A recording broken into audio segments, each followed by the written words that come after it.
நம்ம ஊர்ல எல்லாம் படிக்கட்டுகள் கருங்கற்களா கட்டப்பட்டு இருக்கும்.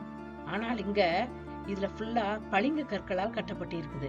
இந்த படிக்கற்கள் ஏறி ஏறி ஏறி அப்படியே பாலிஷ் ஆகி அப்படியே வழுகுதுங்க அது. அதனால நம்ம ரொம்ப கேர்ஃபுல்லா தான் நம்ம நடக்க வேண்டியதாக இருக்கிறது. இது ஈஸியா இருக்கு, படி பெருசா இருக்கு, நல்ல பெரிய படியா இருக்கு. இதே மாதிரி இருந்தா பரவாயில்ல.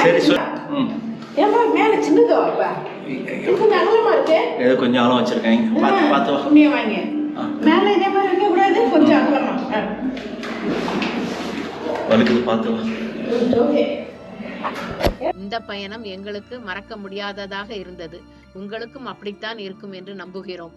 ஒரு காலத்தில் இந்த கட்டிடம் பொறியியல் பிழையாக தொடங்கி இன்று வரலாற்று சிறப்புமிக்க உலக பிரசித்தி பெற்ற உலக அதிசயமாக நிற்கிறது. எங்கள் பயண அனுபவங்களையும் மற்றும் வரலாற்று ஆய்வுகளை சேகரித்து இந்த காணொளியில் உங்களுக்கு நாங்கள் வழங்கியுள்ளோம். இந்த பயணம் உங்களுக்கு பிடித்திருந்தால் எங்கள் மதுரை கப்பலின் USA சேனலுக்கு லைக் அண்ட் ஷேர் பண்ணி சப்ஸ்கிரைப் பண்ணிக்குங்க. அடுத்து உங்களை ஒரு பயண வீடியோவிலையோ அல்லது கேரவன் மற்றும் சமையல் வீடியோவில் நாம் பார்ப்போம். நன்றி, வணக்கம்.